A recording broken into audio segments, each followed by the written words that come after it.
एक महत्वपूर्ण कहावत है, जैसा को तैसा मिले, मिले नीच को नीच, पानी को पानी मिले, मिले कीच को कीच।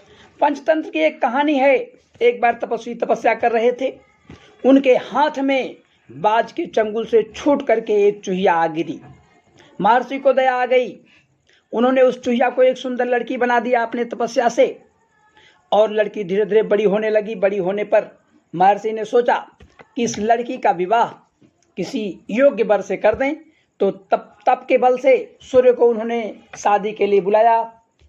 सूर्य जब उपस्थित हुए तो लड़की ने कहा कि नहीं नहीं, सूर्य में बहुत तेज है, इनसे किसी बड़े आदमी से मैं अपनी शादी करूंगी, सूर्य से नहीं करूंगी। सूर्य से महर्षि ने पूछा, आपसे बड़ा कौन है?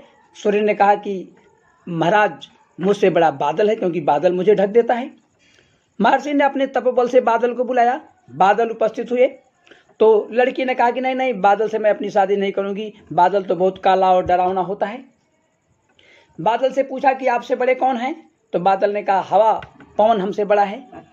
तो महर्षि ने पवन को बुलाया। तो जब पवन आए तो लड़की ने कहा कि नहीं नहीं, पवन से भी मैं शादी नहीं करूंगी, पवन का तो कोई कुछ स्थिरता रहती नहीं है, उन्हें हमेशा चलते रहते हैं।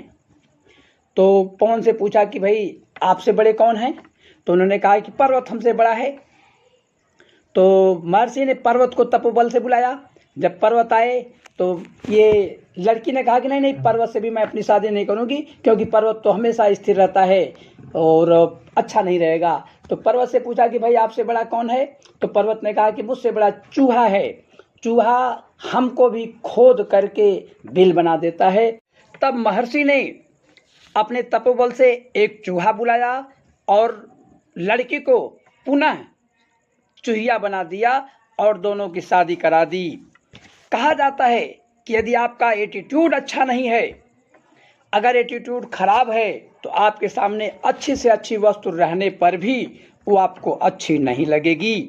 गोस्वामी जी लिखते हैं कि भलो भलाई पै लहई, लहई निचाई नीच, सुधा सराही